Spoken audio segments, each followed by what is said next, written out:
Bom dia, boa tarde e boa noite a todos, todas e todes. Sejam bem-vindos à nossa nona aula do curso de Brasil Império, onde falaremos sobre a crise do Segundo Reinado. Já vamos prestar atenção nessa gravura que eu coloquei logo no primeiro slide, justamente por ser uma caricatura em crítica à postura de Dom Pedro no final do período Segundo Reinado. Ele é retratado como sentado na sua cadeira, dormindo, enquanto tem diversos jornais amontoados e um no seu colo, escrito O País, que isso vai denunciar ou parodiar, digamos assim, tanto uma espécie de descaso para com as questões, as tensões dentro do país, como também um certo cansaço da parte de Dom Pedro referente a essas questões. A forma com que se interpreta essa questão, seja descaso ou cansaço, vai variar conforme a historiografia vai determinar. Uma historiografia mais favorável ao Império, como é a nossa historiografia tradicional, vai falar muito mais sobre essa questão desse cansaço, de um monarca que fez de tudo pelo seu país, entretanto nunca foi recompensado por isso, digamos assim. Isso é sério, é uma coisa que é até levada em conta ainda hoje dentro da historiografia gringa a respeito do Brasil, estrangeira. Se vocês procurarem basicamente qualquer vídeo ensaio no YouTube sobre a questão do primeiro e do segundo reinado, principalmente no segundo reinado, já que é o tópico das nossas últimas aulas, a gente vai ver que vai se falar muito sobre esse lado mais heróico, idealizado acerca de Dom Pedro, não levando tão em conta assim, o papel dele como monarca absolutista, como a gente já viu a respeito na Guerra do Paraguai, que ele não é tão esclarecido assim quanto parece. E apesar de bom estadista, principalmente em comparação com seu pai. Mas enfim, toda essa questão de historiografias e etc., a gente vai abordar um pouquinho aqui, justamente ao desconstruir alguns conceitos e também expor outros já um tanto quanto consolidados. Vamos lá. Falando em Guerra do Paraguai, a crise gerada após a guerra, afinal, toda a questão da guerra, principalmente após 1868, que é quando Dom Pedro vai avidamente, de maneira muito enérgica, caçar Solano Lopes, tudo isso vai levar a um enorme gasto financeiro que vai fazer com que o país fique endividado perante bancos estrangeiros, principalmente bancos ingleses, e tudo isso vai gerar uma crise econômica e política no território da colônia.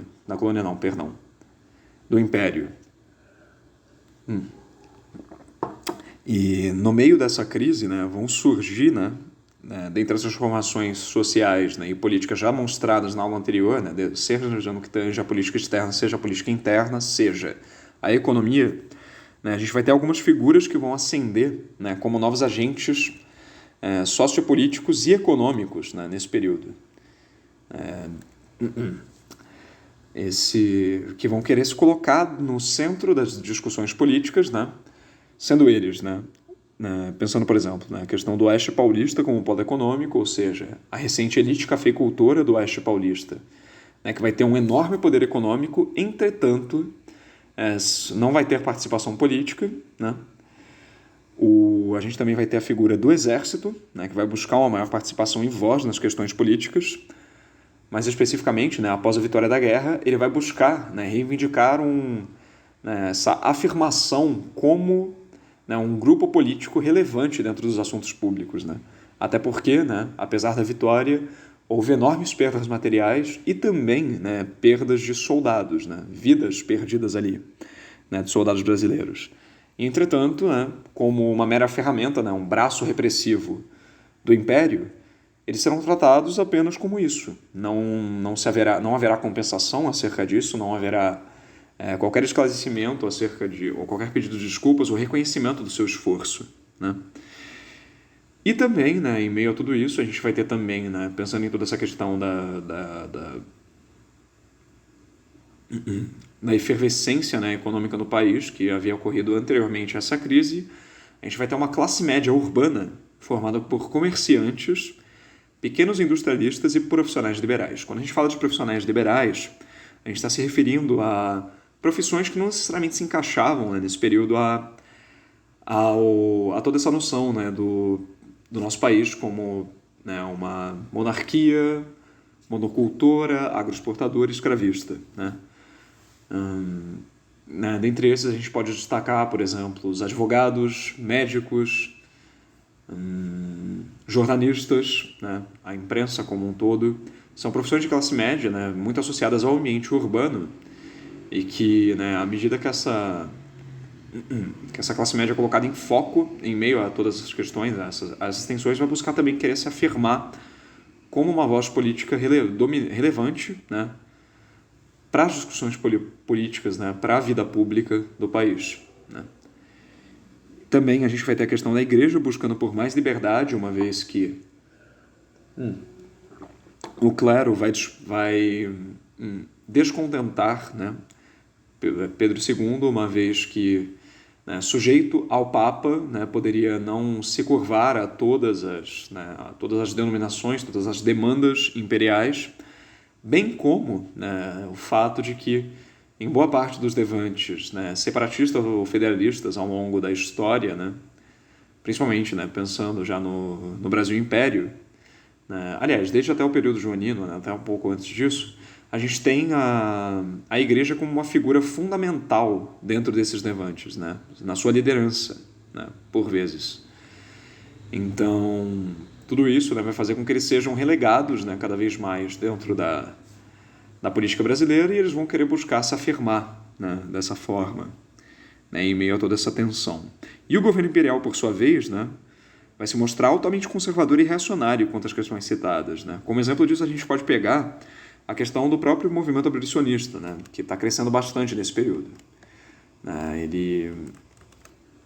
Esse movimento vai ser formado tanto pelas classes populares quanto políticas, né, e ele é reforçado a partir de 1870, né.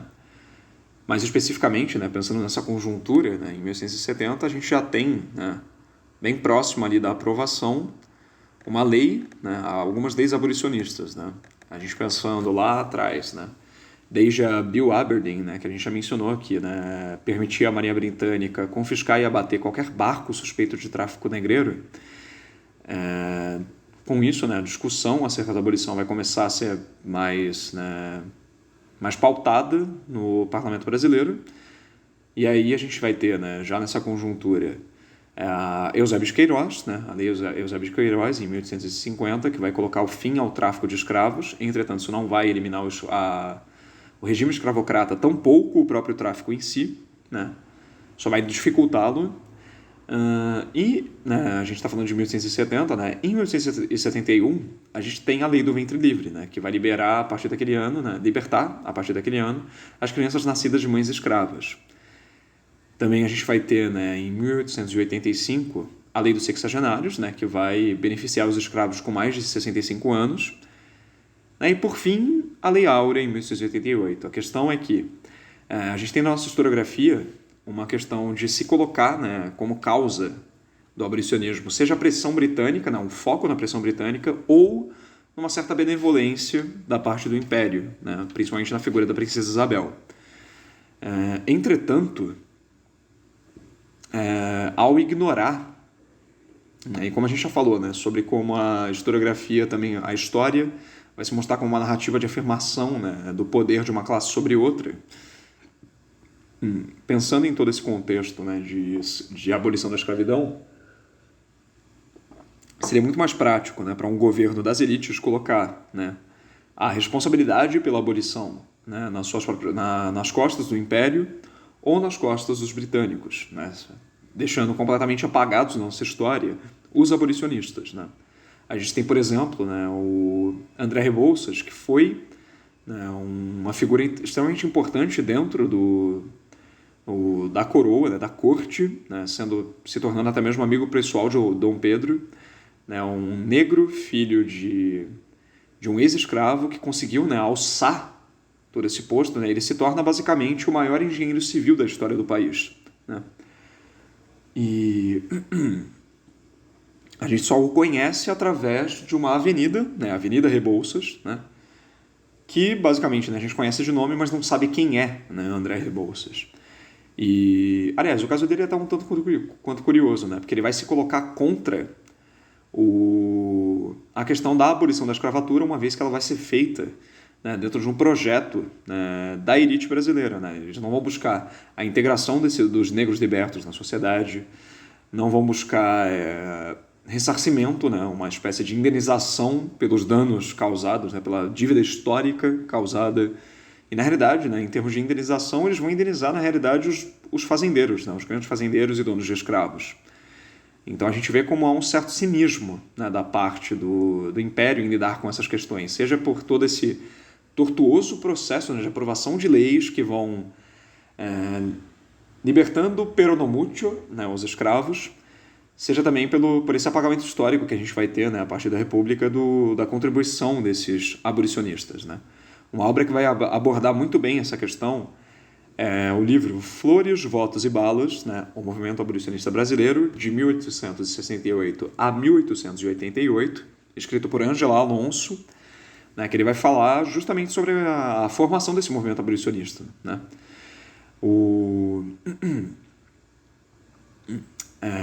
Por exemplo, né, esse título, Flores, Votos e Balas, tem a ver com um lema do movimento abolicionista. Né? Basicamente, né, as flores seria o apelo à empatia, né, ao lado humano, da população, né, sobretudo das elites, né, através de, por exemplo, né, peças de teatro, pronunciamentos públicos, material escrito, dentre várias outras coisas. Né, eles vão buscar justamente através da função apelativa, né, mostrar que o escravo é uma pessoa, né, e não um objeto. Né. Votos, né, pensando na questão eleitoral, né, se falava muito sobre uma reforma eleitoral justamente para garantir, né, através da via institucional, a abolição da escravatura. E, por fim, né, balas, justamente porque se pensava, né, que de fato, né, com razão, né, dada essa conjuntura, né, da construção, né, de um país que é monocultor, escravocrata, agroexportador e assim por diante, né, e que utilizou de tanto tempo, né, da escravidão como força motriz, né, do seu país, né, da mão de obra do seu país, desse país, vai se pensar, né, que as elites, claro, né, não vão se mostrar abertas, né, principalmente as elites mais antigas, a essa questão da abolição. Então vai se pensar que, né, uma revolta armada, né, seria necessária para se garantir a liberdade dos escravos. Né? E tudo isso a gente não sabe porque isso foi completamente apagado da nossa história, né? Da narrativa historiográfica que legitima, né, o que a gente vive hoje. E não é à toa, né, que com a não inclusão da população negra, com a manutenção do racismo de forma estrutural, né, na nossa sociedade, e esse apagamento histórico, né, de vozes progressistas que queriam a abolição, né, por mais do que um motivo econômico ou por pressão política, né, motivo econômico no caso da Inglaterra, né, que vai pressionar o Brasil a fazer isso, não necessariamente por uma questão humanitária. Apesar da gente ter, né, vozes como abolicionistas britânicos, né, como William Wilberforce, né, atuando muito ativamente na questão abolicionista, a questão era majoritariamente econômica. Né? Não é que os escravos não fossem lucrativos, e eles eram, né? Não deixaram de ser lucrativos, né, durante todo esse tempo. Eles continuaram sendo. Entretanto, era muito mais lucrativo um povo livre, uma vez que ele se tornaria um mercado consumidor. Né? Pessoas compram, escravos não, pelo menos não na mesma proporção. Né? Algo que a gente já mencionou, né, muito tangentemente na aula anterior. O processo de industrialização britânico, né, pensando, né, por que os britânicos pressionavam, né, o Brasil tanto nessa questão, ele já se encontrava naquele momento extremamente maduro, né, uma vez que a Revolução Gloriosa, né, ocorrida entre 1688 até 1689, vai fazer com que a burguesia, né, britânica se expressasse como classe dotada de poder político, antes mesmo da Revolução Francesa. Né? E com esse âmbito favorável à industrialização, né, justamente já que a industrialização é um projeto da burguesia, né, majoritariamente, né, um projeto apoiado por ela, né, essa quebra com a ordem colonial, feudal e etc., o projeto de neocolonialismo britânico vai fazer com que ele o Império Britânico desenvolva zonas de influência e de dependência, né, a partir de alianças com as elites locais. E aí, com isso, né, de quebra, eles obtinham mercados consumidores por praticamente todo o Novo Mundo.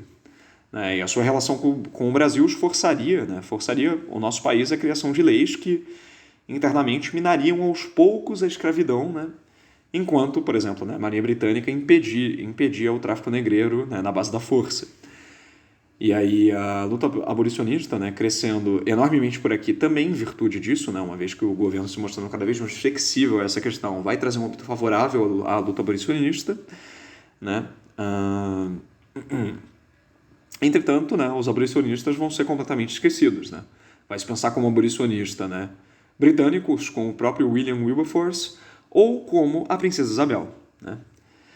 E tanto que não vai haver, né, depois da abolição da nossa escravidão, uma inclusão social dos ex-escravizados. Né?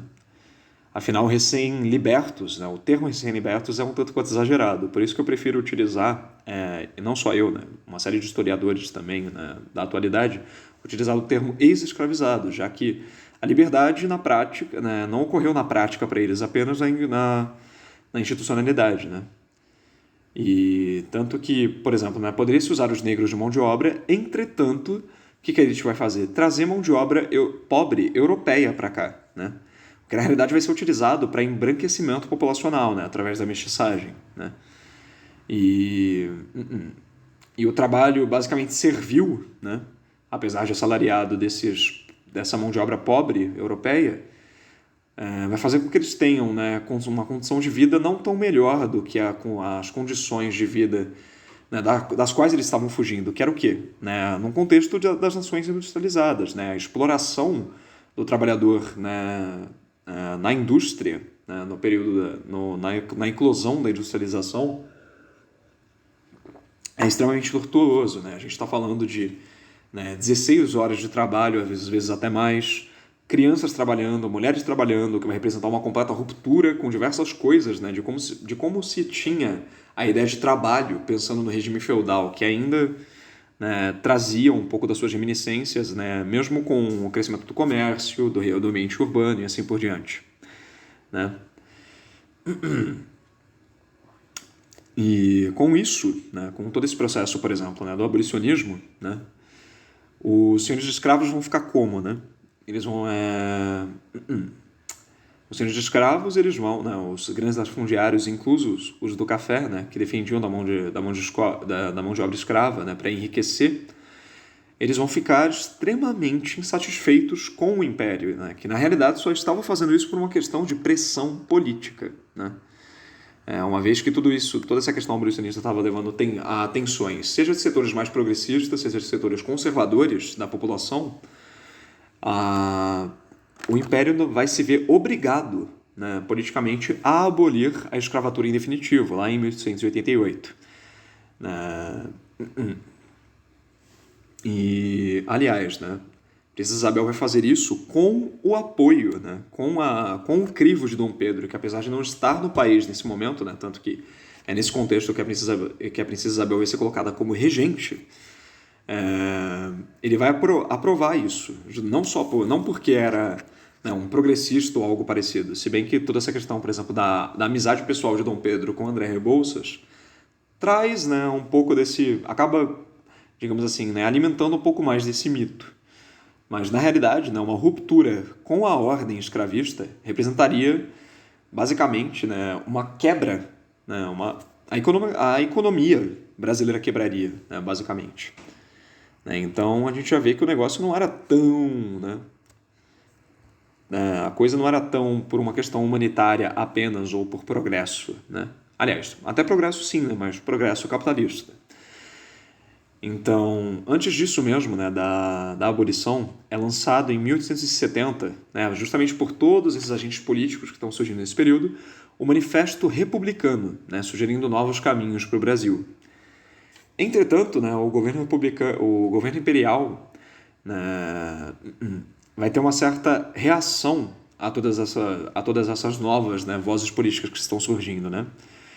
E, bom, ele tinha na sua formação, né, o governo imperial, lembra? Como a gente já tinha falado, os partidos conservadores e liberal, né, ambos formados pela mesma antiga elite política. Né? Em 1881, por exemplo, eles vão realizar uma reforma eleitoral a partir de uma lei, né, conhecida como Lei Saraiva, que vai trocar o voto censitário para um voto baseado em alfabetização, ou seja, apenas indivíduos alfabetizados poderiam votar. Entretanto, né, a educação ainda estava muito restrita à elite. E, em menor grau, as classes médias, né? No caso, as classes médias, digamos assim, média altas, né? Que poderiam arcar com uma educação, né? Digna, né? Digamos assim, para os seus filhos. Né? Grande parte da população, né? A parcela pobre, escravos, muitas vezes, em grande parte, não eram alfabetizados. Então, isso vai fazer com que, né, haja uma exclusão da população pobre e que, novamente, né, as elites continuem, né, tendo, né, a sua, como fala, né, continuem ali como voz política, né, dentro do Brasil Império. Né? Afinal, o voto censitário, né, que antes era o que estava em voga, era baseado em renda, ou seja, apenas as elites, né, poderiam, né, votar. Né? Mas enfim, né, seguindo, né, o Visconde de Ouro Preto, né, o último chefe do governo, tenta em 1888 realizar reformas administrativas com caráter mais liberal, né, mas isso acaba sendo negado pelos deputados. Né? Lembramos que nós temos, né, vozes conservadoras e liberais do dentro do Império. Aí com isso a gente tem, né, em 1688 a abolição, né, e mesmo como fala, podendo contornar a questão, né, através de uma nova mão de obra e etc., os senhores de escravos vão ficar extremamente insatisfeitos, né, com essa mão não tão firme do Império, né, para essas reformas liberais, né, digamos assim. Tanto que, né, ao ponto de, no ano seguinte, as Forças Armadas, junto com a da parcela política republicana, realizarem um golpe para depor Dom Pedro II e proclamar a República em 15 de novembro. Né?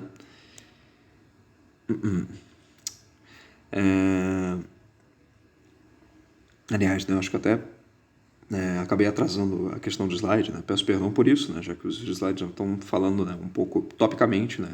Tudo isso que a gente já abordou, eu peço perdão por isso. Mas, basicamente, né, são justamente as tensões, né, geradas pela crise econômica que vão fazer com que tudo isso, né, floresça. Né? E...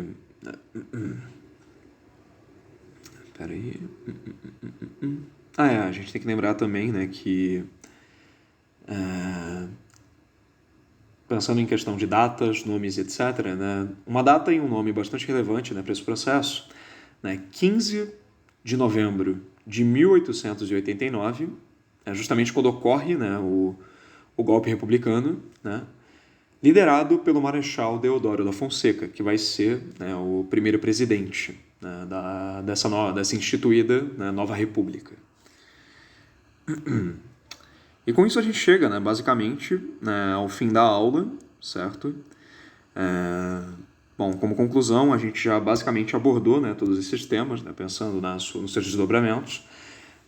Ao falar de, por exemplo, né, um governo republicano, né, que é o que a gente vai abordar um pouco na próxima aula, esse governo republicano, justamente em virtude de todas essas mudanças, né, entretanto com a permanência, né, das elites no poder, ele vai se mostrar, né, uma república, mas não necessariamente uma república tão democrática quanto a própria ideia de república e de democracia demonstram. Né? Vai ser uma república da elite para a elite.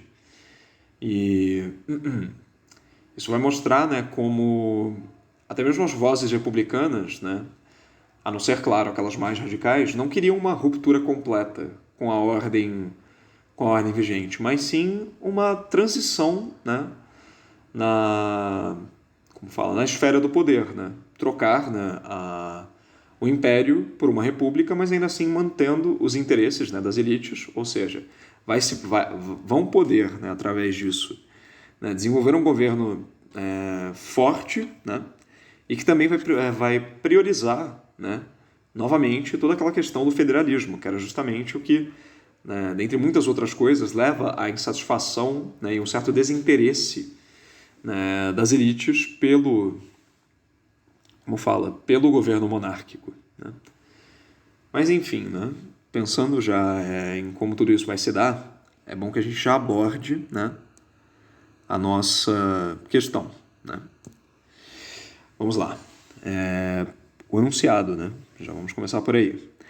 Em todo o país, a lei de 13 de maio de 1888 libertou poucos negros em relação à população de cor, né?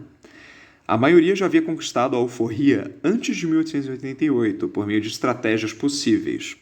No entanto, a importância histórica da lei de 1888 não se pode ser mensurada apenas em termos numéricos. O impacto que a extinção da escravidão causou numa sociedade constituída a partir da legitimidade da propriedade sobre a pessoa não cabe em cifras, né? Então, tendo como base, né, o conteúdo das aulas, analisando esse texto, sobre qual tipo de impacto o autor se refere na última frase, né?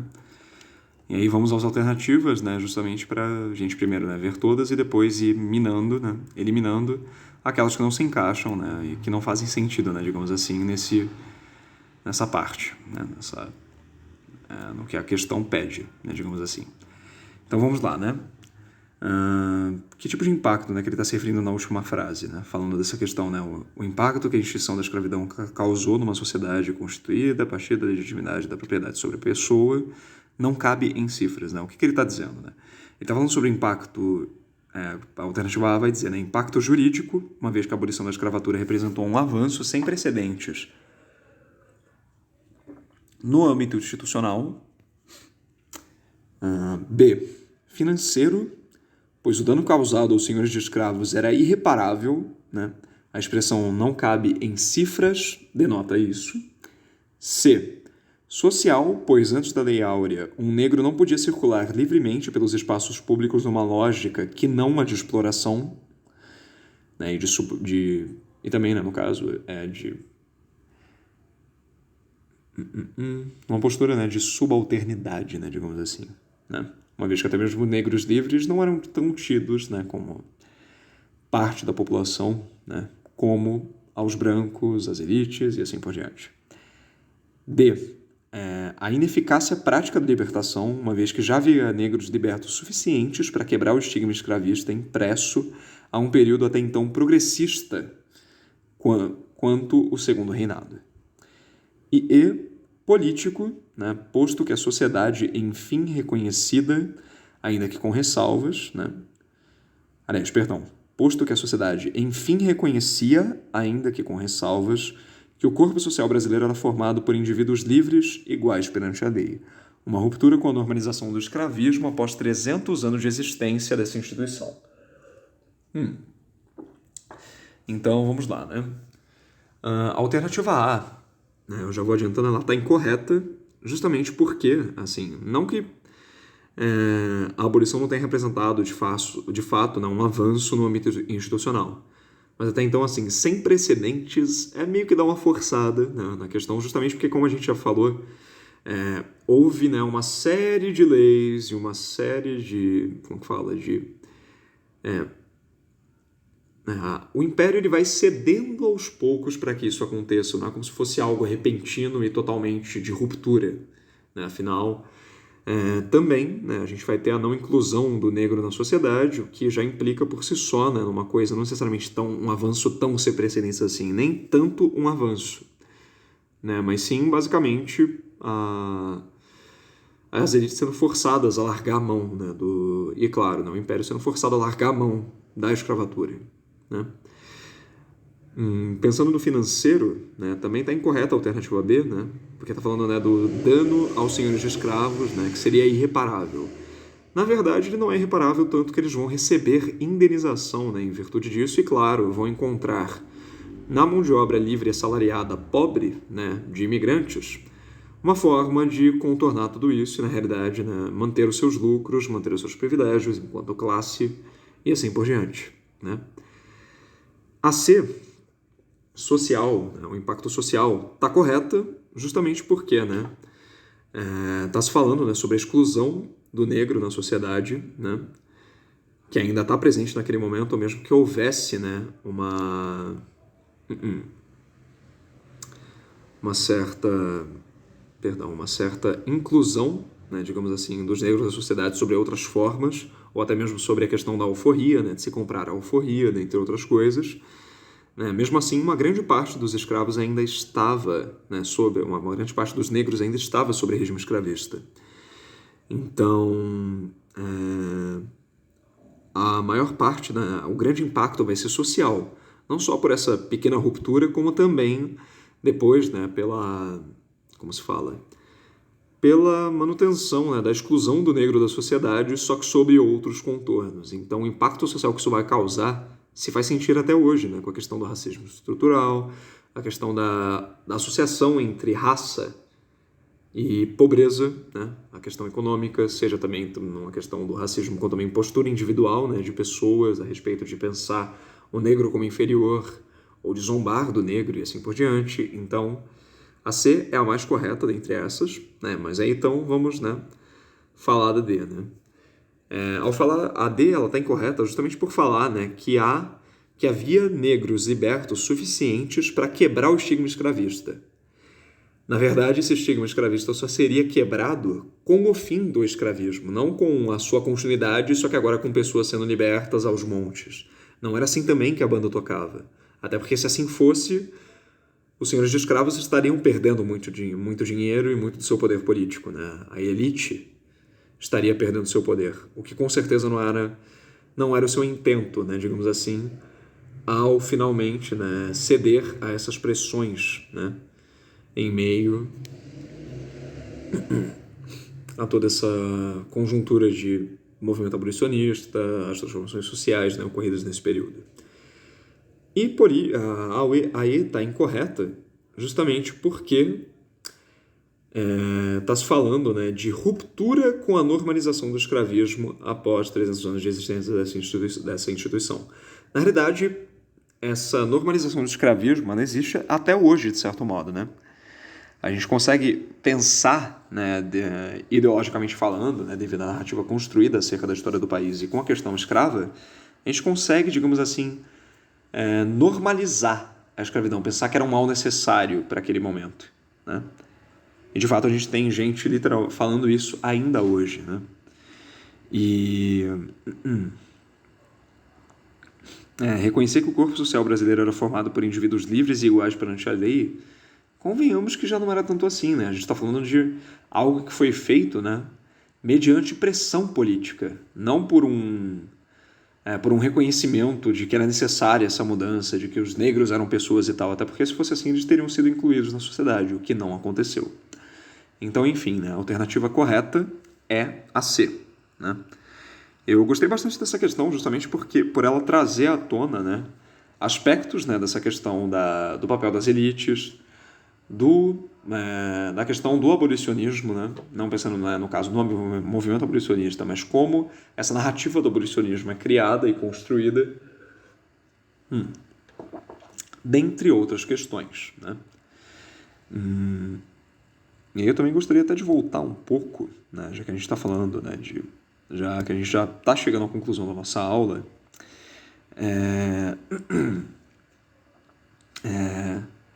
essa vontade de mudança por parte das elites, né, a gente está falando vontade de mudança no sentido de resolver a crise, no sentido de resolver, né, lidar com a figura do imperador, que vai se mostrar, né, um tanto quanto prejudicial aos interesses das elites, afinal, um governo centralista, absolutista e assim por diante. Então, tudo isso vai ser fundamental para que a gente possa entender, né, o que vai acontecer depois, né, com a instituição, né, do golpe republicano, com a instituição de uma república que ainda assim vai ser excludente com boa parte da população, inclusive a população negra, vai ser formada, né, basicamente pelas mesmas elites, né, que já estavam, né, digamos assim, governando o país, né, quase que de modo, né, incessante, né, digamos assim, durante todos esses anos. Então, como fala, pensar a questão de todas as transformações ocorridas, né, a partir do Segundo Reinado, é pensar em como isso nos impacta hoje, né, como a gente já mencionou. Então, a assinatura da Lei Áurea nada mais vai representar do que o Império finalmente cedendo, né, as elites também finalmente cedendo a essas transformações que já eram um tanto quanto inevitáveis. Só que no fim, ainda assim, por deter, né, as condições materiais, né, para garantir a perpetuação dessa classe no poder, as elites vão encontrar modos de ainda assim não romper completamente com essa estrutura que basicamente criou, né, o que a gente entende por Brasil hoje em dia, né? Então, quando a gente vai pensar todas essas questões, né, esse espectro republicano que vai rondar o Império, é um republicanismo que não é, por exemplo, jacobino, é um republicanismo girondino. Basicamente, só uma alternância no poder, né, e claro, né, totalmente, né, avesso a qualquer radicalismo, a qualquer transformação social efetiva, de fato. Então, a gente pensar todas as questões é a gente entender por que a gente está aqui hoje, né, dessa forma. E... Perdão. Tudo isso que a gente viu até agora é justamente para entender como todo esse processo vai se dar e como ele vai se encaixar com problemas da atualidade, né? Seja a questão da enorme desigualdade social no Brasil, seja a questão da formação social, né? Pensando nessa lógica de periferia e centro, nessa lógica de civilização versus barbárie, né? Digamos assim, que tanto reina, né? nessa forma que até mesmo o pobre se enxerga dessa forma, como bárbaro, né? Justamente porque a gente teve, até esse momento e também depois, a construção de uma história, de uma narrativa feita pelas elites para as elites. Sejam essas elites, né, a coroa portuguesa, sejam essas elites, né, as elites agrárias, né, locais, né, dos colonos, sejam, né, essas elites representadas, né, pelos republicanos, né, que ainda assim serão parte daquela elite. Então, quando nós falamos, né, sobre questão de rupturas, né, dentro desse período, a gente não está falando de rupturas de fato, né? A gente está falando de simplesmente uma alternância no poder que vai fazer com que muitas coisas permaneçam e que só uma classe diferente, né, esteja a cargo, né, do poder político, social e econômico do país. E para isso vai se construir uma narrativa que privilegie essas elites, né? Vai se construir uma política que privilegia essas elites.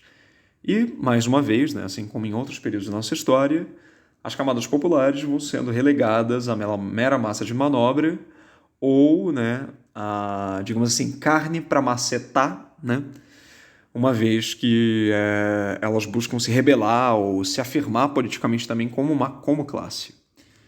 Então, meus queridos, queridas e queridos, é basicamente isso, né? Com isso tudo, né, que a gente já abordou até aqui, a gente encerra essa aula.